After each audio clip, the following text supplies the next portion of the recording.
World affairs है Prashant Dhawan. Now recently India Bharat जो debate है ना, इससे रिलेटेड एक बहुत ही इंपॉर्टेंट डेवलपमेंट हुई है।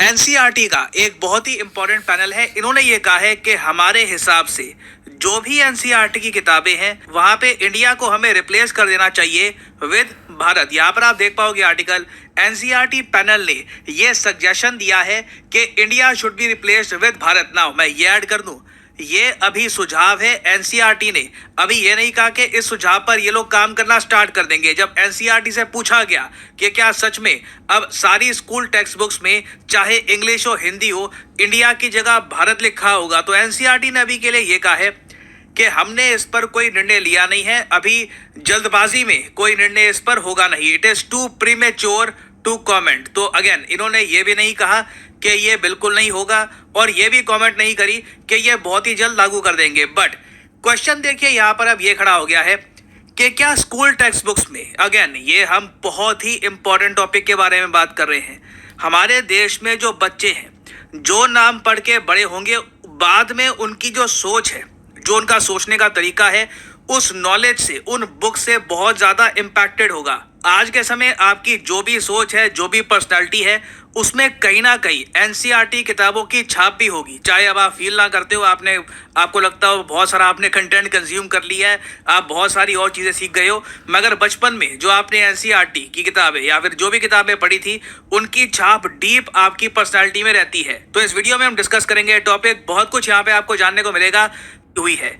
ये है यहाँ पे आपकी option, Israel, north Korea, Russia या फिर चाइना। कमेंट सेक्शन में करिए उत्तर, सही आंसर मैं आपको दूंगा वीडियो के एंड में। ओके, सो पहले तो हम डिस्कस करते हैं कि एनसीईआरटी के पैनल ने रिकमेंडेशंस क्या दी है, उसके बाद ना हम तुलना करेंगे कि नाम के और हिस्ट्री के इशू को लेकर इंडिया की क्या अप्रोच है और चाइना की क्या अप्रोच रही है। बहुत ही इंटरेस्टिंग डिफरेंस है दोनों कंट्रीज में। नाउ जो एनसीईआरटी है, मतलब कि national council of educational research and training, इनकी बनाई हुई कमेटी के जो चेयरमैन है, इनका नाम है आइजैक। नाउ आइजैक साहब ने हाल ही में पहले तो ये कहा इनके हिसाब से कि जो वर्ड इंडिया है ना, जो टर्म इंडिया है, ये ऑफिशियली अगर हम डॉक्यूमेंटेड फॉर्म में देखें, इंडिया में ऑफिशियली यूज किए जाने लगी after the battle of Plassey. इसके बारे में आपको पता होगा, हिस्ट्री अगर आपने थोड़ी बहुत भी पढ़ी है, कि 1757 में एक बैटल हुई थी, बैटल ऑफ प्लासी, जहां पर ब्रिटिश इंडिया और ईस्ट इंडिया कंपनी की तरफ से लड़े थे रॉबर्ट क्लाइव और इनके बहुत सारे आर्मी जनरल्स, और दूसरी तरफ थे सिराजुद्दौला। सिराजुद्दौला की बुरी तरीके से हार हुई थी यहाँ पर, और इसका रीजन ये था क्योंकि मीर जाफर जो पहले सिराजुद्दौला के साथ खड़े थे, इन्होंने लास्ट मोमेंट पर पार्टी बदल ली और ब्रिटिशर्स के साथ जाके ये खड़े हो गए। हालांकि बाद में ब्रिटिशर्स ने इनको भी नहीं छोड़ा, इनके भी बहुत सारे इश्यूज हो गए ब्रिटिशर्स के साथ। बट इस वॉर के रिजल्ट में हुआ क्या कि ईस्ट इंडिया कंपनी का जो प्रॉपर शासन है ना, एटलीस्ट मैं कहूंगा बंगाल रीजन में, ये कायम हो चुका था। उसके बाद ब्रिटिशर्स फैलते गए और एक टाइम पे आकर पूरा इंडिया ही कब्जा लिया। हिस्टोरियंस काफी बार आर्ग्यू करते हैं कि अगर battle of Plassey he Britishers हार जाते और मीर जाफर ने जो दगाबाजी करी थी ये ना करता, तो इंडिया की कंप्लीट हिस्ट्री चेंज हो सकती थी। तो खैर ये तो बात हो गई हिस्ट्री की। नाउ आइजैक साहब कह रहे हैं कि इंडिया जो वर्ड है ना, ये ईस्ट इंडिया कंपनी या जो ब्रिटिशर्स एक बार आ गए यहाँ पर, इंडिया कहते थे इस रीजन को, तो तब से प्रॉपरली ये वर्ड यूज होना स्टार्ट हो गया डॉक्यूमेंटेड फॉर्म में। वेराज जो टर्म है भारत, इसका इतिहास 5000 साल पुराना है, और जो लोग हैं धरती के, भारत जो ये टर्म है इसे ज्यादा अपना समझते हैं। तो ये इन्होंने एक बात यहाँ पर कही। आगे इन्होंने एक और मुद्दा ये भी उठाया कि ब्रिटिशर्स ने ना बहुत जरा सोच समझकर इंडिया की आइडेंटिटी, इंडिया की हिस्ट्री, इंडिया का कल्चर, तीनों पे अटैक किया और इंडियंस को एक बहुत ही बड़ा इन्फीरियोरिटी कॉम्प्लेक्स दे दिया। इंडियंस को ये फील करा दिया कि हमारा इतिहास कुछ था ही नहीं, हमने कुछ अकॉम्प्लिश किया ही नहीं था। जो एंशिएंट इंडिया था वो तो बहुत ज़्यादा खराब टाइम था, बहुत ज़्यादा डार्क एरा था। यहाँ पे आप देख पाओगे आइजैक साहब ने ये कहा है कि British divided India into ancient, medieval and modern, और एंशिएंट पार्ट में इस रीजन की जो ग्रेटनेस थी इसको बिल्कुल इग्नोर ही कर दिया गया। जो आप टेक्स्ट बुक्स देखोगे उसमें ज़्यादातर इंडियंस की जो हार है उसको हाईलाइट किया गया है। फॉर एग्जाम्पल इन्होंने एक एग्जाम्पल यहाँ पर ये भी लिया कि अलेक्जेंडर द ग्रेट ने, यहाँ पे आप बाय द वे देख पाओगे, ये वर्ल्ड मैप है अलेक्जेंडर द ग्रेट के टाइम का। मैं यहाँ पर बात कर रहा हूँ 323 BC की। अलेक्जेंडर द ग्रेट मैसेडोनिया से शुरू हुआ, उसके बाद यूरोप का बहुत बड़ा हिस्सा कब्जा कर एशिया में एंट्री करके पर्शियंस को हराकर ये पहुंच गया सीधा इंदस नदी के किनारे। तो इंडियन हिस्ट्री बुक्स में ना देखो अलेक्जेंडर द ग्रेट के बारे में प्रॉपरली मेंशन किया गया है, मगर आगे ना ये नहीं बताया गया कि जो ग्रीक एम्पायर इतना जरा खिंच गया था, ये इंडियंस को हरा क्यों नहीं पाए, ये इंडियंस को कब्जा क्यों नहीं पाए, और अल्टीमेटली अलेक्जेंडर द ग्रेट के बाद जो जनरल्स आए थे उनके साथ क्या हुआ था, इसके बारे में सच में कई इंडियंस को पता नहीं है। सेलुकस के बारे में आप देखोगे ना तो एनसीईआरटी की किताबों में उतनी जानकारी नहीं है जितनी होनी चाहिए।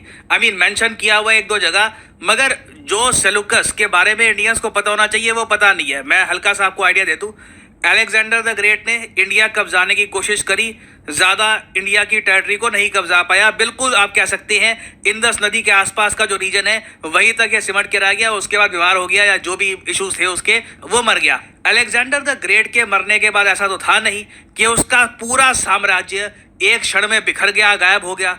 एम्पायर्स के साथ ऐसा होता नहीं है। तो अलेक्जेंडर द ग्रेट के बाद ना इसी का एक जनरल, एक ग्रीक मैसेडोनियन जनरल जो था सेलुकस, इसने कहा कि अब मैं संभालूंगा पूरे एम्पायर को, और ये बना सक्सेसर अलेक्जेंडर द ग्रेट का। और इसने बाद में खुद का एक एम्पायर बना दिया जिसको हम आज के समय कहते हैं सेल्यूसिड एम्पायर। और जब तक सेलुकस ने अलेक्जेंडर का एम्पायर संभाला ना, इंडिया में चंद्रगुप्त मौर्य खड़े हो चुके थे, और चंद्रगुप्त मौर्य और सेलुकस के बीच में एक बड़ी वॉर हुई थी जिसे हम कहते हैं सेल्यूसिड मौर्यन वॉर। इस वॉर के बारे में देखिए पश्चिमी देश बात नहीं करते, इंडिया में हमारी हिस्ट्री बुक्स में जितना मेंशन होना चाहिए उसका उतना मेंशन होता नहीं है, क्योंकि बिल्कुल अलेक्जेंडर द ग्रेट के बाद जो ग्रीक जनरल था उसे चंद्रगुप्त मौर्य ने बुरी तरीके से हरा दिया था। मौर्यन जीत हुई थी, सेलुकस को बहुत बड़ी हार झेलनी पड़ी। बहुत सारा एरिया जो मॉडर्न डे पंजाब का है, इवन अफगानिस्तान का भी जो बहुत सारा एरिया है, ये सेलुकस को देना पड़ा चंद्रगुप्त मौर्य को। और हाँ, बाद में मैं ये भी कहूंगा कि दोनों के बीच में एक मैरिज एग्रीमेंट भी हो गया था। जो सेलुकस की बेटी थी उसने शादी कर ली थी चंद्रगुप्त मौर्य से, और बाद में सेलुकस ने जो वेस्टर्न साइड पे अटैक किए कई एम्पायर्स पे, उसके लिए चंद्रगुप्त मौर्य ने कुछ वॉर एलिफेंट्स भी सेलुकस को गिफ्ट किए थे। बट ओवरऑल आप कह सकते हैं ग्रीक्स को इंडियंस ने बुरी तरीके से हराया था, ये एक हिस्टोरिकल फैक्ट है। और एनसीईआरटी की बहुत सारी किताबों में आप देखोगे ना, जहाँ पे मौर्यन साम्राज्य की बात की गई है, तो सेलुकस को आप सर्च करोगे कई किताबों में तो आपको देखिए मेंशन मिलेगा नहीं। आई मीन अगर मैं यहाँ पे अलेक्जेंडर द ग्रेट का देखूँ ना, तो यहाँ पे invasion of Alexander of Macedonia ये होगा, फिर नीचे चंद्रगुप्त मौर्य आ गए, उनका साम्राज्य स्टार्ट हो गया, फिर उसके बाद सीधा रेन ऑफ अशोका।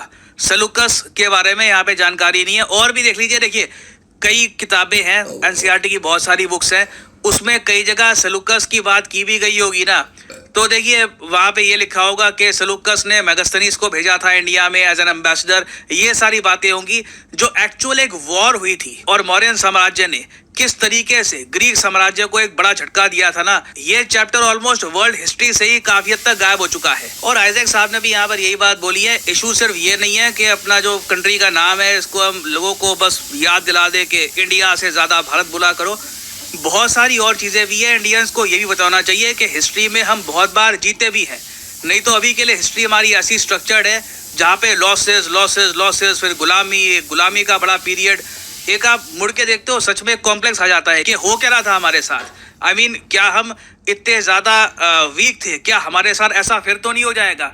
आपके कॉन्फिडेंस को बड़ा डेंट पड़ता है। तो इसलिए देखिए इंडियन नॉलेज सिस्टम को इंट्रोड्यूस करवाने की भी बात की जा रही है, बट अगेन एनसीईआरटी ने अभी ये क्लियर कर दिया है कि कुछ कंफर्म बात नहीं है कि अब एनसीईआरटी की किताबों में भी इंडिया की जगह हम भारत पे ज्यादा एम्फेसिस देंगे। और एक बात बहुत ही इंटरेस्टिंग है, हिस्ट्री को लेकर ना इंडिया और चाइना की जो अप्रोच है बिल्कुल अलग है। इंडिया में हम कोशिश ये कर रहे हैं कि हमारे लोगों को पता लगे कि इतिहास में ऐसा नहीं है कि लगातार बस हम हारते गए थे फिर गुलामियां होती गई। इंडिया का बहुत अच्छा एक स्वर्ण काल भी था जिसके बारे में इंडियंस को पता होना चाहिए। बहुत सी चीजें थी जो हमने अकॉम्प्लिश भी की थी, बहुत सारी वॉर्स थी जो हमने जीती भी थी। एक तरफ तो हम ये सब कोशिश कर रहे हैं। चाइना में सिंस वन पार्टी सिस्टम है, कम्युनिस्ट पार्टी ऑफ चाइना का राज है, ये लोग क्या करते हैं कॉन्स्टेंटली अपनी हिस्ट्री बुक्स के जरिए अपने लोगों को ये बताते हैं कि देखिए हमारे आने से पहले तो चाइना को ह्यूमिलिएशन झेलनी पड़ी थी। ये जो एक थीम है ना, सेंचुरी ऑफ ह्यूमिलिएशन, 100 साल की ह्यूमिलिएशन। इवन दो आप कह सकते हैं कि इंडिया तो एक बार को कॉलोनी बन चुका था ब्रिटेन की, चाइना एक कॉलोनी था भी नहीं। ये लोग आज़ाद थे, ये एक कॉलोनी नहीं बने थे। एटलीस्ट वर्ल्ड वॉर्स के अलावा अगर हम बात करें तो चाइना रिलेटिवली ठीक ठाक था। बट स्टिल चाइना के लोग ना अपनी हिस्ट्री में अपनी ह्यूमिलिएशन पर बहुत फोकस करते हैं, क्योंकि चाइनीज कम्युनिस्ट पार्टी इंश्योर करना चाहती है कि इनके लोगों को एक बात याद रहे कि जब तक चाइनीज कम्युनिस्ट पार्टी नहीं आई थी सिचुएशन बहुत ज़रा खराब थी। यहाँ के लोग ह्यूमिलिएशन में जी रहे थे, इनके पास प्रॉपर खाने को था नहीं, लोगों के पास पैसा कम था, इनकी जो ज़मीन थी ये फॉरेन एम्पायर्स हड़प चुके थे। तो ये आप कह लीजिए, मैं देखता हूँ ना, ऑब्जर्व करने में बहुत ही इंटरेस्टिंग लगता है। एक तरफ communist party of China constantly अपने लोगों को ये कहती रहती है कि जी हिस्ट्री हमारी बड़ी ख़राब थी और इसलिए तुम्हारे लिए बहुत ही इंपॉर्टेंट है कि कम्युनिस्ट पार्टी ऑफ चाइना का राज बना रहे, कल को कोई और चाइना पे राज करने के लिए ना आ जाए। तो आप कह लीजिए उनके प्रोपेगेंडा का पार्ट सा बन गया हिस्ट्री। वेराज इंडिया में ना हम हिस्ट्री की जो रियलिटी थी उसे ढूंढने की कोशिश कर रहे हैं। हम ये कोशिश कर रहे हैं कि जो हिस्ट्री हमें वेस्ट ने बढ़ा दी है सिर्फ उसको हम ना पढ़ें, हम अपनी जो एक ट्रू हिस्ट्री थी उसको भी खोजें। तो यहाँ पर मैं जानना चाहूँगा आपके हिसाब से एनसीईआरटी की किताबों में जो भारत टर्म है, क्या हमें इसे ज़्यादा यूज़ करना चाहिए all together compare to India? लिखिएगा इसके बारे में कमेंट सेक्शन में, और हो सके तो एक रीज़न भी मेंशन करिएगा कि आपके हिसाब से हमें ऐसा क्यों करना चाहिए।